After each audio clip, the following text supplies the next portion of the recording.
Bu gün istəyirik Təbrizin bazarına görə İlxani dönəmində sizlərlə söhbət eləyək.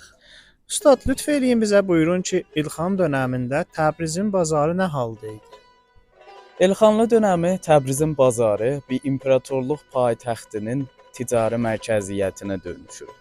Təbriz bazarı Tosayasının oduuna yetişir və Təbriz cəmaəti Qazanxanın bu bazara görə olan xidmətinə görə, İbn Bəttutənin yazdığına görə görürük ki, bura Qazan bazarı deyilir və o Qazanxanın adından alınır. Ustad, çoxlu səyyahlar da Təbrizə görə bir seri yazılar yazıblar. Onlara görə də bizə buyurun.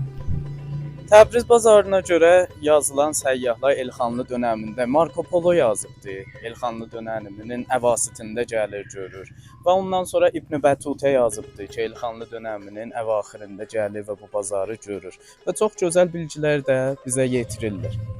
Və yazır ki, necə ki indi də vardı, hər bəxşin müxtəlif məhsulları var idi. Hər bəxşdə müxtəlif məhsullar satılırdı.